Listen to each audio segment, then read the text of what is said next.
आपका यूनिक प्रज्ञान यूट्यूब परिवार में मैं प्रज्ञान सर हार्दिक स्वागत करता हूँ, वंदन करता हूँ, अभिनंदन करता हूँ। प्यारे साथियों, अगर आप टीएसटी पीएचडी जैसी प्रवक्ता LT grade UGC NET JRF आदि विभिन्न प्रतियोगी परीक्षाओं की तैयारी कर रहे हैं तो बिल्कुल सही प्लेटफॉर्म पर हैं। और आज की इस पाठचर्या में साथियों हम लोग टीएसटी पीएचडी जैसी आदि एग्जाम के लिए अनिवार्य संस्कृत से पूछी जाने वाली प्रमुख रचनाओं से संबंधित वस्तुनिष्ठ प्रश्नों का करने वाले हैं हम लोग वस्तुनिष्ठ अध्ययन। इस प्रैक्टिस सेट को हल करना प्रारंभ करें इससे पूर्व अगर वीडियो को पहली बार देख रहे हैं तो वह चैनल पर नए हैं तो कृपया चैनल को सब्सक्राइब, वीडियो को लाइक और शेयर करना बिल्कुल ना भूलें। बिना समय गंवाए प्रारंभ करेंगे पाठचर्या को और देखेंगे प्रैक्टिस सेट का आज का पहला प्रश्न। मालती माधव किसकी रचना? मालती माधव का रचनाकार आपने भवभूति को चुना तो बी विकल्प इस प्रश्न का बिल्कुल सही। चलिए पढ़ते हैं दूसरे प्रश्न की तरफ। दूसरा प्रश्न है कि भवभूति का मूल नाम पूछा जा रहा है आपसे कि भवभूति का मूल नाम क्या था। और दिए गए विकल्पों में सही विकल्प आपने श्रीकंठ विकल्प सी को चुन लिया। राइट आंसर प्रश्न संख्या 3। तीसरा प्रश्न है कि निम्नलिखित में से कौन सी एक रचना भवभूति की है? तीसरे प्रश्न का सही जवाब उत्तर रामचरितम विकल्प ए को चुना आपने। Right answer. प्रश्न संख्या 4 है कि उत्तर रामचरितम के तृतीय अंक का संबंध किससे? उत्तर रामचरितम के तृतीय अंक का संबंध पूछा जा रहा है। चौथे प्रश्न का सही जवाब पंचवटी विकल्प बी को चुन लिया तो रहेगा। आगे प्रश्न संख्या 5 है कि करुण रस को एकमात्र रस के रूप में एको रस करुणेय किसने माना है? प्रश्न संख्या 5 का सही जवाब भवभूति बी विकल्प राइट आंसर। आगे अगला प्रश्न है कि संस्कृत के किस कवि ने एको रस करुणेय कहकर करुण रस को रसराज घोषित कर दिया? छठवें प्रश्न का सही जवाब भवभूति चुन करके आपके राइट आंसर दिया है। आगे बढ़ते हैं और देखते हैं अगला प्रश्न आपका है कि उत्तर रामचरितम का प्रधान रस क्या है? सातवें प्रश्न का सही उत्तर आपने करुण रस विकल्प में सही जवाब। करुण रस के रस राजत्व की प्रतिष्ठापना किस ग्रंथ द्वारा की गई है? आठवें प्रश्न का सही जवाब उत्तर रामचरितम विकल्प बी को चुना आपने तो राइट आंसर। अगला प्रश्न है कि कौन सी कृति भवभूति की नहीं है? नौवें प्रश्न का सही जवाब महावीर चरितम, मालती माधवम, उत्तर रामचरितम भवभूति की रचना है। कर्पूर मंजरी को चुना आपने डी विकल्प को तो राइट आंसर। अगला प्रश्न है कि मालती माधव की रचनाकार कौन है? जवाब में आपने इसको चुन लिया भवभूति को विकल्प डी सही चले।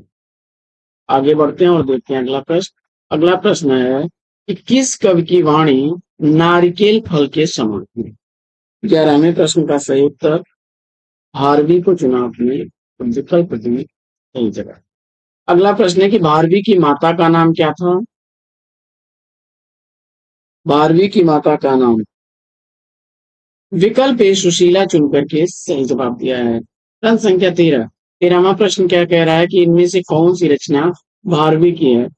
और इस प्रश्न का जवाब किरातार्जुनीयम विकल्प डी को चुन लिया आपने राइट आंसर।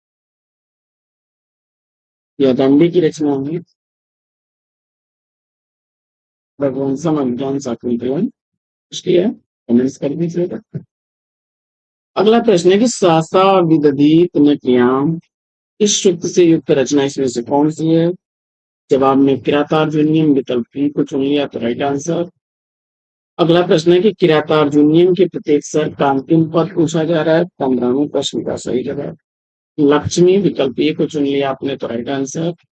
आगे भारवी द्वारा रचित किरातार्जुनीयम का प्रधान रस पूछा जा रहा है। 16वें प्रश्न का सही जवाब आपने द्वीप रस विकल्प ए को चुना राइट आंसर करना।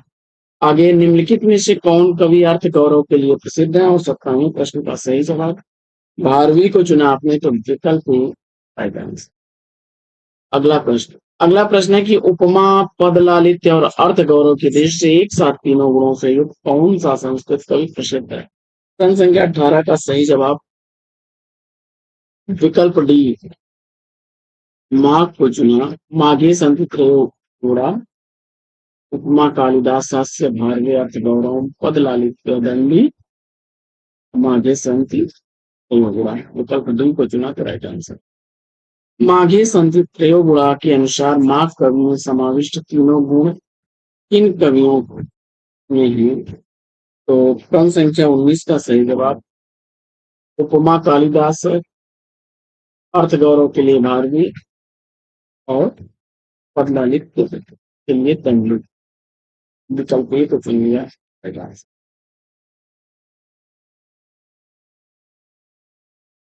आगे संस्कृत के किस कवि के लिए घंटा विशेषण का प्रयोग है?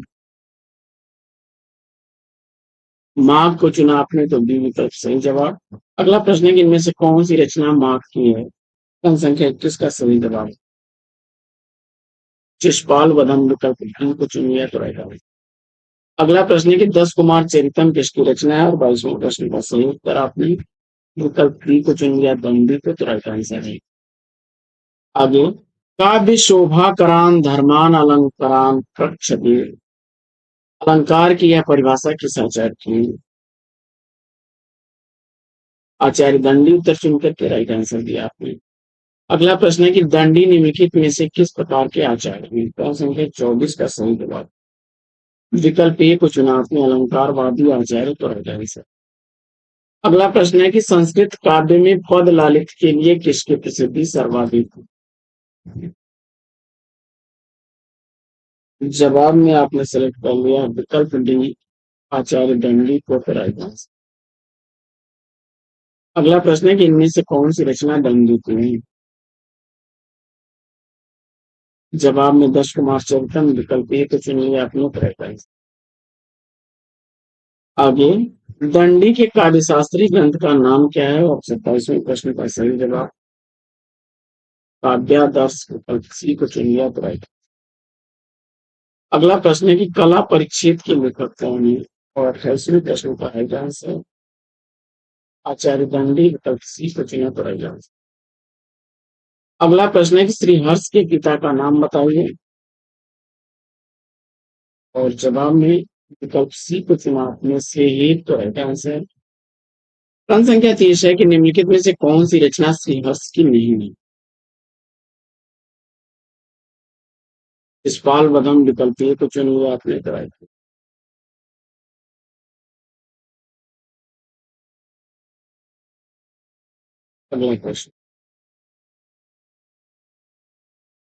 अगला प्रश्न आपका है कि नौ सहसांक चरित्र चंपू काव्य किसकी रचना है? हर्ष उत्तर चुन करके राइट आंसर दिया। गद्य पद मिश्रित काव्य जो है क्या कहलाता है? तो चंपू काव्य कहलाता है। नैषधि चरितम के रचनाकार कौन है? हर्ष उत्तर चुन करके राइट आंसर। किस महाकाव्य को विद्वानों के लिए औषधि माना गया है? नैषधि चरितम। विकल्प डी राइट आंसर। आगे श्रीहर्ष का ग्रंथ इसमें से कौन सा है? जवाब में विकल्प डी को चुन लिया आपने राइट आंसर। निम्नलिखित में से कृति और उसके रचनाकार का एक युग्म गलत है वह कौन सा?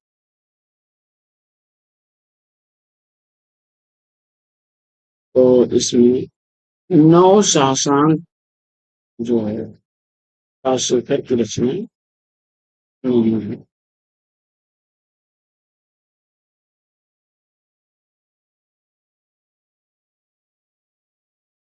विकल्प डी के साथ आपको यस की रचना राइट आंसर। अगला प्रश्न आपका है कि निम्नलिखित में से कौन से कवि कालिदास के पूर्ववर्ती हैं? प्रश्न संख्या 37 का सही जवाब भास को चुन लिया तो राइट आंसर। अगला प्रश्न है कि इनमें से भास की कृति पूछा जा रहा है। प्रश्न संख्या 29 का सही जवाब बाल चरित। विकल्प बी को चुना तो राइट आंसर। आगे निम्नलिखित में से एक कृति भास द्वारा रचित नहीं है। तो महाभाष्य। विकल्प बी इसका राइट आंसर हो जाएगा। आगे प्रश्न संख्या 40 है आपका कि कौन सा नाटक भास का नहीं है, और इस प्रश्न का जवाब मुद्रा राक्षस विकल्प डी को चुना तो राइट आंसर। आगे इनमें से कौन सा नाटक भास का नहीं है, प्रश्न संख्या 41 का सही उत्तर मालविका अग्निमित्रम विकल्प डी, राइट आंसर। आगे निम्नलिखित में से कौन भास द्वारा रचित नाटक नहीं है, प्रश्न संख्या 42 का सही जवाब मृक्ष कटिकम विकल्प डी, राइट आंसर। आगे इनमें से महाकवि भास की रचना पूछा जा रहा है, प्रश्न संख्या 43 का सही जवाब भास द्वारा रचित रचना इसमें से कौन सी है, और प्रश्न संख्या 43 का राइट आंसर आपने कृतनिवास बचपन प्रतिमा के लिए विकल्प प्रतिमा नाटकम के रचयिता हैं। प्रतिमा नाटकम का रचनाकार पूछा जा रहा है आपसे, और इस प्रश्न का जवाब काफी फास्ट चुनिए बी विकल्प सही जवाब। आगे बढ़ते हैं, देखते हैं प्रश्न संख्या 35। संस्कृत का महाकाव्य कुमार संभव के रचनाकार कालिदास उत्तर बताया आपने। अभिज्ञान शाकुंतलम कालिदास की रचना।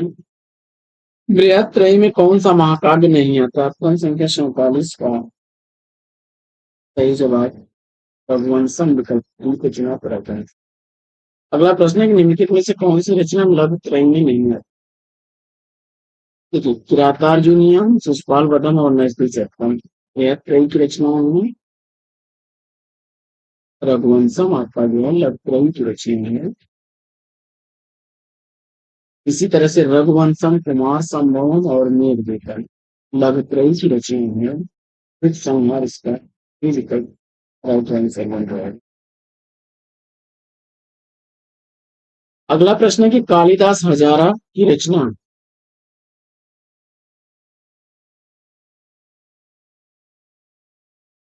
विकल्प डी को चुना आपने, राइट आंसर। कालिदास ने सुलभ कोको महर्षि इसे पढ़ेंगे, तो महर्षि दुर्वासा विकल्प ए को।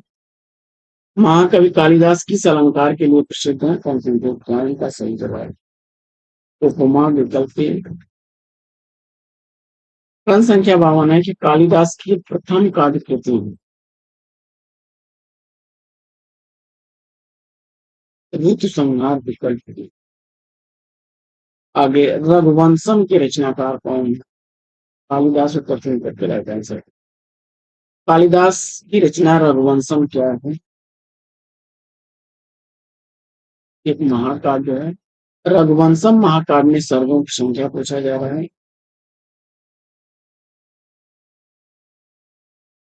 जवाब में विकल्प बी को चुना आपने 19। आगे संस्कृत के निम्नलिखित ग्रंथों में कौन सा ग्रंथ नाटक नहीं है, प्रश्न संख्या 56 का सही विकल्प बी को चुना आपने रघुवंशम को करेक्ट है। निम्नलिखित में से एक रचना कालिदास की नहीं है, प्रश्न संख्या 57 का सही जवाब नैष्ठिक चरितम को चुना करेक्ट आंसर। कौन सी रचना कालिदास की नहीं है, उपचरितम विकल्प सी को चुना right answer। आगे कौन सी रचना कालिदास की नहीं है, इसमें प्रतिमा नाटकम विकल्प डी को चुना। निम्नलिखित में से कौन सी कृति कालिदास की नहीं है, उत्तर रामचरितम विकल्प सी को चुना तो राइट आंसर। आगे निम्नलिखित में से कौन सी एक रचना कालिदास की नहीं है, 10 कुमार चरितम विकल्प सी को चुना तो राइट आंसर। आगे कालिदास की किस रचना को दूत काव्य माना गया है, तो मेघदूतम विकल्प सी को चुना तो राइट आंसर। अगला प्रश्न है कि कामार्ता ही प्रतिकृपण चेतना चेतनेशु यह कौन सी इस कौन से ली गई है।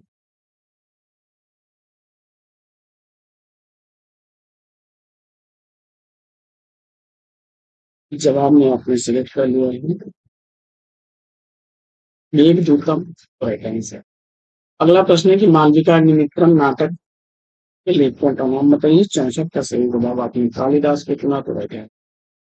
आगे कौन सा ग्रंथ कालिदास द्वारा प्रणीत है, मालविका अग्निमित्रम विकल्प सी को चुना तो राइट है। अगला प्रश्न है कि रमणीय पथपात पर सप्ताह परिभाषा किसकी है? जगन्नाथ को उत्तर देकर क्या कोई सही जवाब? अगला प्रश्न है कि रमणीयार प्रत्यात का शब्द का द्वंद निम्नलिखित में से किसका कार्य लक्षण है? जवाब में रखिए पंडित राज जगन्नाथ विकल्प की को चुना करें। आगे रमणीयार प्रतिपाद का शब्द का द्वंद के प्रवर्तक पंडित राज जगन्नाथ विकल्प की को चुना करेगा। रस गंगाधर किसकी रचना है? कौन सी का सही जवाब सी के चुनाव। आगे वक्रोक्त काव्य जीवितम कहकर वक्रोक्त को ही काव्य की आत्मा स्वीकार करने वाले आचार्य कौन है? शब्द का सही जवाब विकल्प सी के चुनाव करेगा। अगला प्रश्न है कि आचार्य कुंतक ने वक्रोक्त के कितने वेद माने हैं? कौन संख्या 71 का सही जवाब आपने विकल्प को चुन छह तेरह जाए। आगे निम्नलिखित में से कौन किसके लिए प्रसिद्ध नहीं है? क्रम संख्या 72 का सही जवाब वक्रोक्त के लिए 6 में मतलब। अगला प्रश्न है कि शब्दार्थों चैतव काव्य की परिभाषा किसके द्वारा दी गई है? आचार्य ब्राह्मण। क्रम संख्या 74 है कि न कांतम अपनी निर्भूषम विभाति वनिताम अपनी उक्त किस लेखक की है?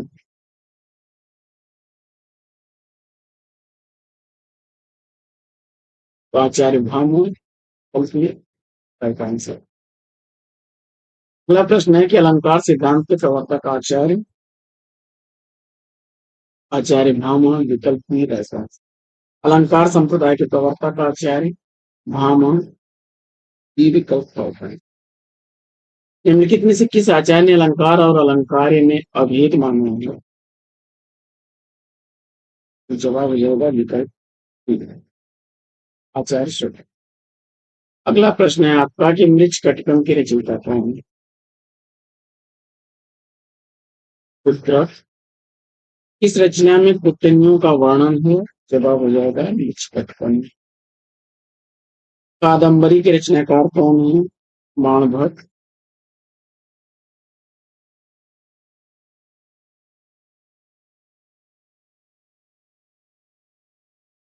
अगला प्रश्न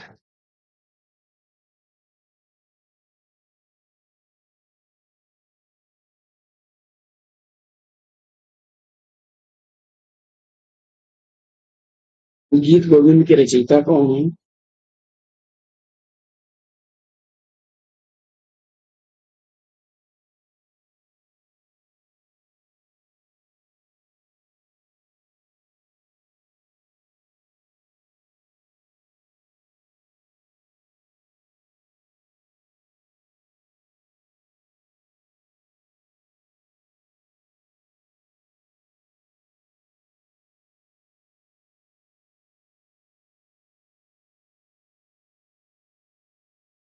ध्वनि संप्रदाय विकल्प बी को चुना किया जाएगा। अगला प्रश्न है कि ध्वन्यालोक किस तत्व से संबंधित कौन सा? संख्या 85 का सही जवाब ध्वनि को अगर आपने सेलेक्ट किया तो राइट आंसर है। अगला प्रश्न है कि रसो वैश्य को अपनी परिचर्चा में इस आचार्य ने सम्मिलित किया है? जवाब में विश्वनाथ रचनात्मक राइट आंसर। वाक्य में सात्मन काव्यों काव्य की परिभाषा के प्रशोषता कौन है? आचार्य विश्वनाथ को चुना विकल्प बी राइट आंसर। अगला प्रश्न है कि रसा परसा दोष उक्त किस आचार्य की? और जवाब में आती विश्वनाथ को चुने राइट आंसर। वक्रोक्त के विरोधी आचार्य कौन है? विश्वनाथ विकल्प की राइट आंसर। काफी आगे के क्वेश्चन में कर लेते हैं।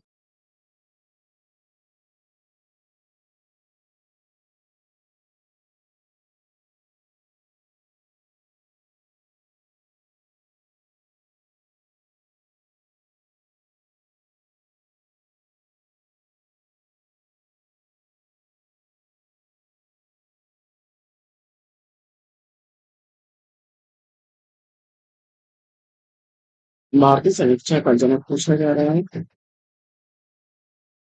राष्ट्र काव्य शास्त्री ग्रंथ काव्य मीमांसा के लेखक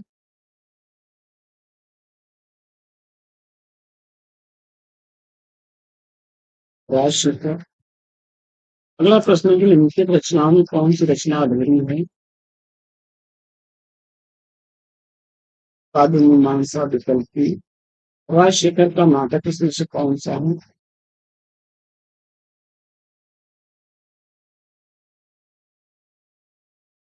बाल रामायण। षटक क्या है? एक प्रकार का नाटक।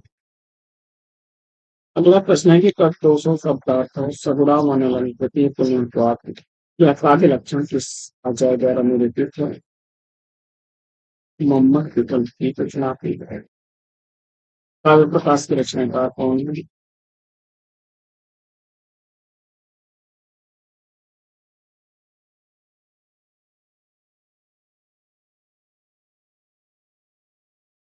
मोहम्मद विकल्प की।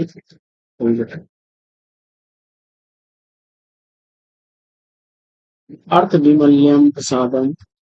अर्थ की विमलता ही प्रसाद है। यह परिभाषा किस आचार्य?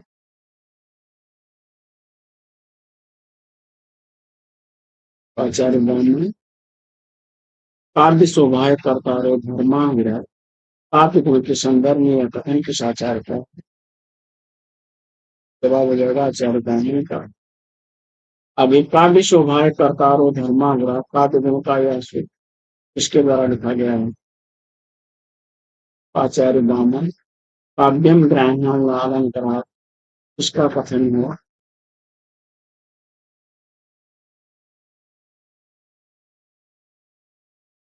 काव्यम ग्राह्य अलंकारा इसका कथन है? संख्या 101 का सही जवाब आचार्य ब्राह्मण। रीति संप्रदाय के प्रवर्तक आचार्य कौन है?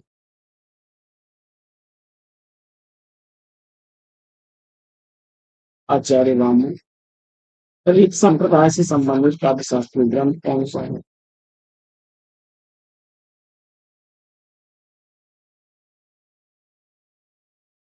काव्यालंकार शुद्ध। और समास की अधिकता ऊंच कहलाती है और ओजस से समास से कम। यह कथन किसका है? तो आचार्य ब्राह्मण विकल्प की। तो इनका जन्म काल व जन्म स्थान, जन्म समय। तो जैसा कि आपको पता है कि हमारे जो पुराने साहित्यकार थे, खासकर साहित्य के संस्कृत के अथवा हिंदी साहित्य के भी जो आदिकालीन साहित्यकार हैं, उनके जीवन समय को लेकर के काफ़ी विवाद रहा है, क्योंकि कोई एक निश्चित समय उन्होंने अपनी रचनाओं में अपने बारे में कुछ नहीं लिखा स्पष्ट, जिसकी वजह से एक अनुमानित समय बताया जाता है। तो आप इनके जन्म काल को 7वीं सदी का अंतिम चरण मान सकते हैं और कुछ लोग इनका 675 ईस्वी के आसपास का समय बताते हैं। और यह गुजरात के मालवा के मालनगर के गुजरात के मालनगर के निवासी थे और इनके पिता का नाम दत्तक था। पिता का नाम दत्तक था और माता का नाम ब्राह्मी था, जबकि पत्नी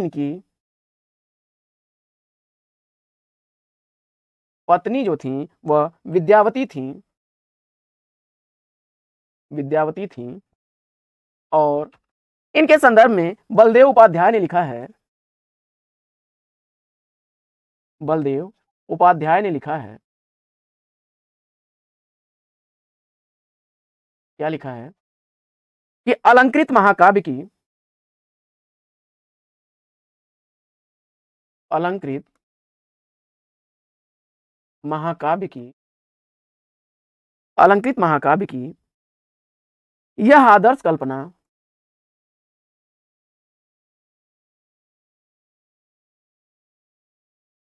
महाकवि माघ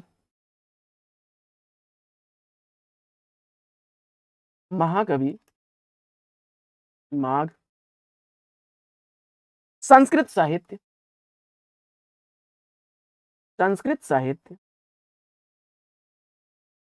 अविस्मरणीय योगदान है। अविस्मरणीय योगदान है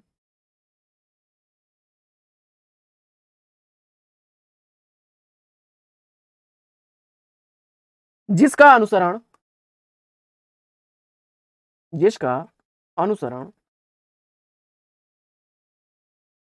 तथा परिवहन कर हमारा काव्य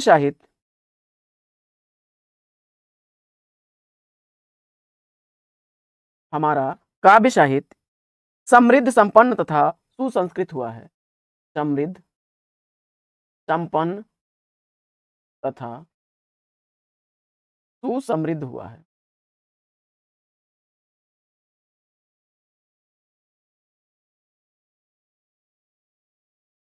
माघ के संदर्भ में यह कथन बलदेव उपाध्याय का है कि अलंकृत महाकाव्य की आदर्श कल्पना जो है महाकवि माघ की संस्कृत साहित्य के लिए अविस्मरणीय योगदान है और जिसका अनुसरण और परिग्रहण कर हमारा काव्य साहित्य समृद्ध, संपन्न और सुसमृद्ध हुआ है। महाकवि माघ के संदर्भ में और कुछ जाने इससे पूर्व इनकी रचना पर हम लोग चर्चा कर लेते हैं जो काफी इंपॉर्टेंट है। तो इनकी एकमात्र कृति शिशुपाल वधम है। शिशुपाल वधम कृति है और यह 20 सर्गों में विभक्त है।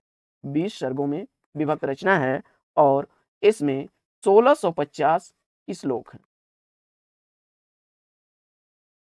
1650 श्लोक हैं और इस सर्ग का प्रारंभ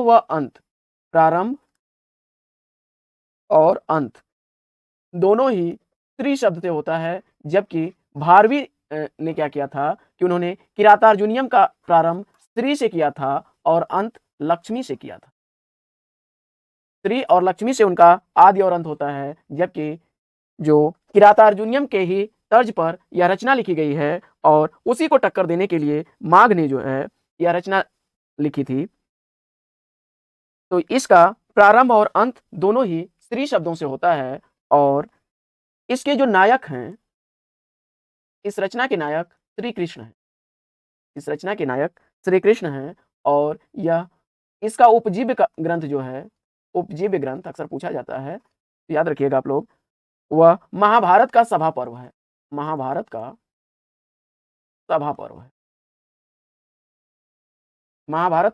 सभा पर्व इसका उपजीव्य ग्रंथ है। और बढ़ते हैं आगे और इनके संदर्भ में कुछ प्रमुख कथनों को देख लेते हैं। तो एक इनकी प्रशस्ति में लिखा गया कथन है, तावद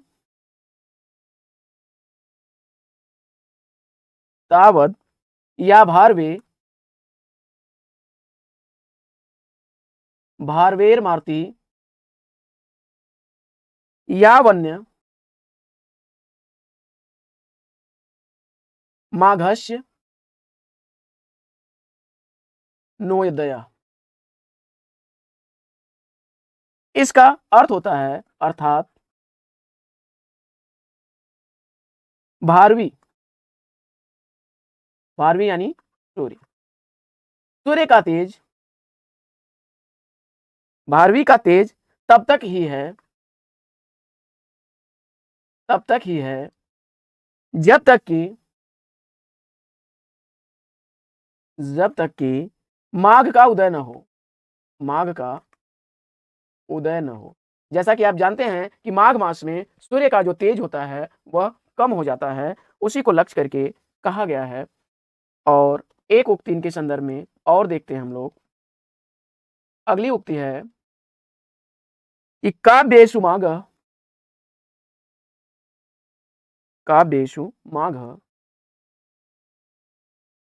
कवि कालिदास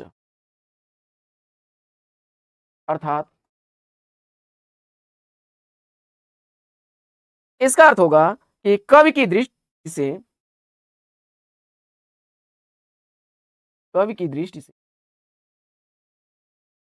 कालिदास श्रेष्ठ है।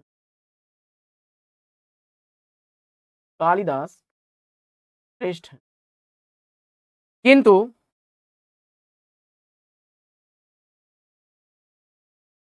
महाकाव्य लेखन की दृष्टि से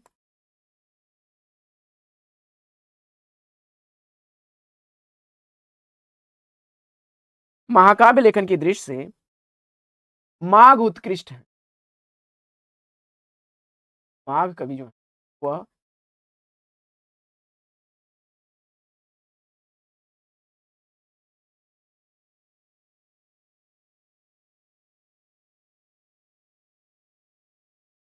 महाकाव्य लेखन की दृष्टि से माघ जो है वह उत्कृष्ट है, ऐसी मान्यता है इनके संदर्भ में। और माघ कवि के लिए माघ कवि के लिए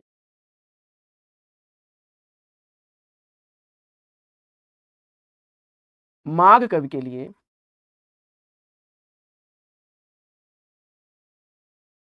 घंटा विशेषण, घंटा माघ विशेषण प्रयुक्त हुआ है।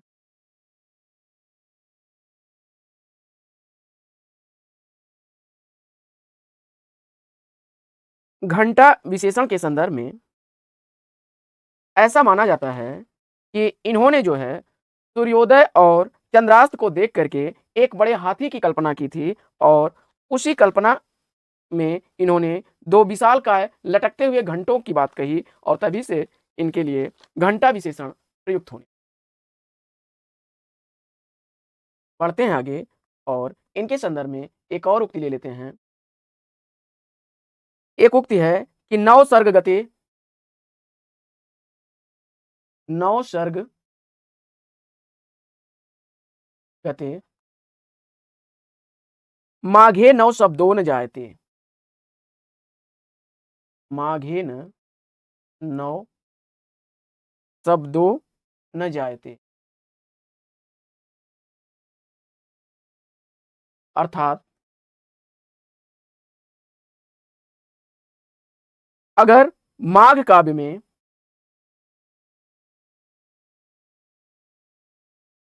माघ काव्य में नौ सर्ग समाप्त कर लेने पर, नौ सर्ग समाप्त कर लेने पर, नौ सर्ग समाप्त कर लेने पर संस्कृत में कोई नया शब्द, संस्कृत में कोई नया शब्द जानने को नहीं रह जाता, जानने को नहीं रह जाता, ऐसा मानना है इनके संदर्भ में। और आगे हम लोग पाठचर्या में बढ़ते हैं और इनके द्वारा जो लिखी गई रचना है शिशुपाल वधम, इसके सर्गों और संक्षिप्त कथा पर हम लोग देख लेते हैं। शिशुपाल वधम, शिशुपाल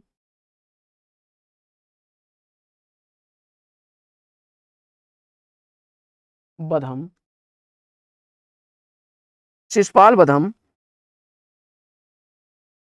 इसकी कथा वस्तु है कि देवर्षि नारद जी जो है कृष्ण के यहाँ जाते हैं और उसके पूर्व जन्मों का वर्णन करते हैं उससे, और विवरण देने के बाद उसके अत्याचारों का उल्लेख करते हैं कृष्ण के सामने और उसके संहार की प्रार्थना करते हैं। इसके बाद जो है युधिष्ठिर के राजसूय यज्ञ में कृष्ण इंद्रप्रस्थ पहुंचते हैं और वहां शिशुपाल उनके साथ अभद्र व्यवहार करता है और परिणाम स्वरूप कृष्ण क्रुद्ध होकर के उसका वध कर देते हैं। और यही कथा इसमें वर्णित है।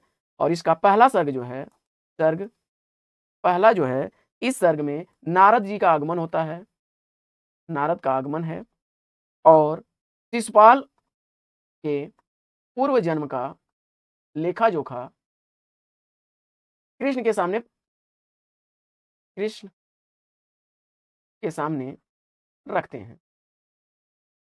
और इसका दूसरा सर्ग जो है,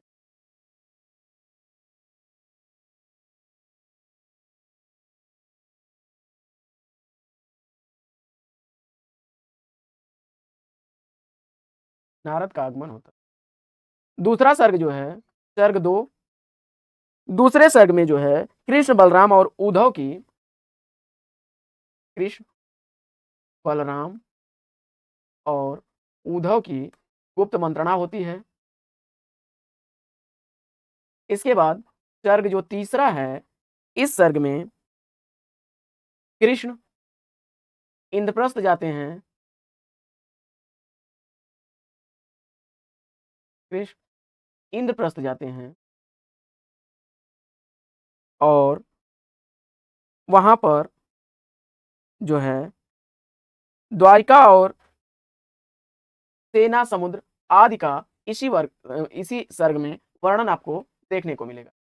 इसके बाद अगला सर्ग है चौथा सर्ग जो है, सर्ग 4 जो है, इस सर्ग में रैवतक पर्वत का वर्णन है। रैवतक पर्वत का वर्णन किया जाता है और सर्ग 5 जो है, इसमें रैवतक पर्वत पर सैन्य शिविर की स्थापना होती है। सैन्य शिविर की स्थापना होती है। अगला सर्ग है, इस सर्ग में खट ऋतुओं का वर्णन है। 6 ऋतुओं का वर्णन है और सर्ग 7 जो है, इसमें वन विहार है। सर्ग 8 जो है, इसमें जल क्रीड़ा का वर्णन है और सर्ग 9वां जो है, इसमें सायंकाल, चंद्रोदय और चंद्रोदय श्रृंगार विधान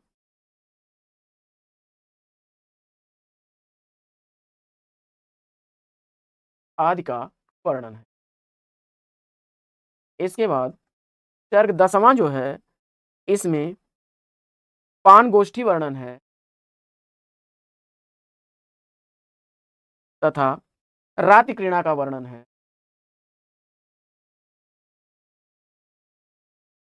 रात्रि क्रीड़ा का वर्णन,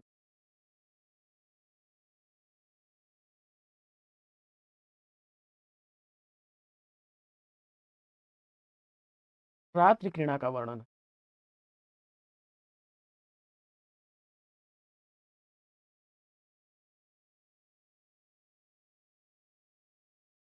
और सर्ग 11वां देखते हैं। 11वां सर्ग जो है, इसमें प्रभात वर्णन है।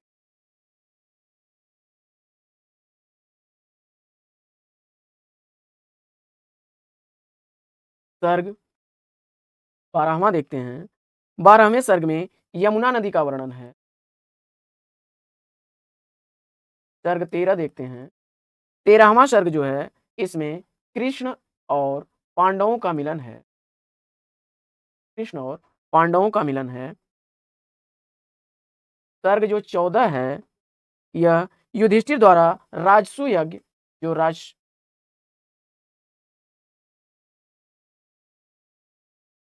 राजसूय यज्ञ का वर्णन है और उसका प्रस्ताव तथा कृष्ण की पूजा और भीष्म द्वारा जो है कृष्ण पूजा के लिए प्रस्ताव, इसका वर्णन है। 15वां सर्ग जो है,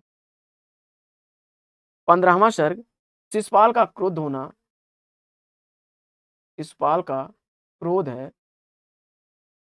और 16वें सर्ग में शिशुपाल शिशुपाल के कटुवचन जो बोलता है वह, उसका वर्णन है और 17वां सर्ग जो है, कृष्ण के समर्थकों का, कृष्ण के समर्थक राजाओं का क्रुद्ध होना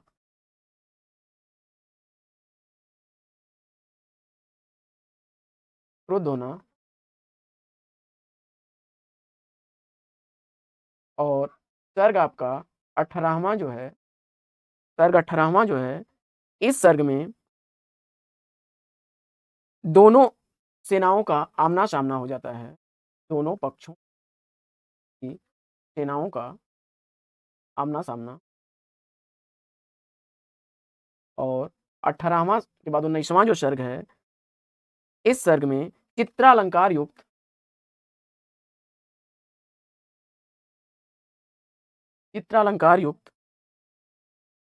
विचित्र व्यूह रचना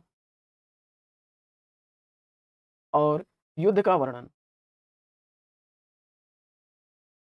और अंतिम सर्ग जो सर्ग 20 है,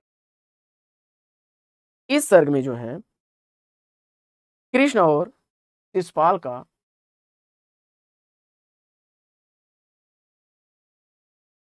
का शास्त्र युद्ध है तथा उसका वध भी इसी सर्ग में हो जाता है। तो यह तो इसके 20 सर्गों की कुछ विशेषताएं हो गई। और इसके बाद हम लोग पढ़ते हैं आगे पाठचर्या में। और माघ एक ऐसे रचनाकार हैं जिनके संदर्भ में एक प्रसिद्ध उक्ति है कि माघे मेघे गतम वया, माघे मेघे गतम वया, गतम वया। इसका अर्थ हो जाएगा, अर्थात माघ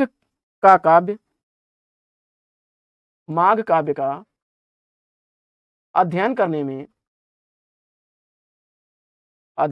में और मेघदूत का आनंद लेने में, और मेघदूत का आनंद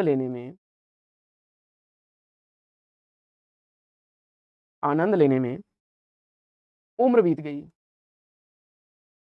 यानी आप ताउम्र माघ के काव्य का अध्ययन करते रहिए, चाहे मेघदूत के रचना जो मेघदूत है उसको अध्ययन करके आनंद लेते रहिए, उम्र बीत जाएगी लेकिन आप इसे पूरा नहीं कर पाएंगे। और इनके संदर्भ में एक कथन और है जो सबसे प्रचलित कथन है कि उपमा कालिदासस्य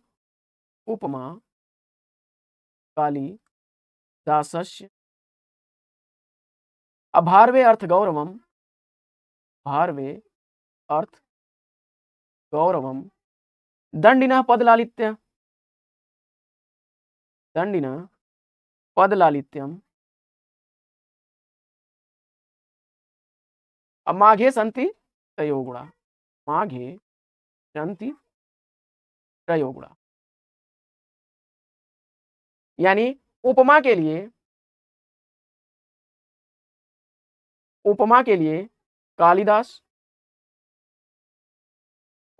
कालिदास और अर्थ गौरव के लिए भारवी और पद लालित्य के लिए दंडी प्रसिद्ध है।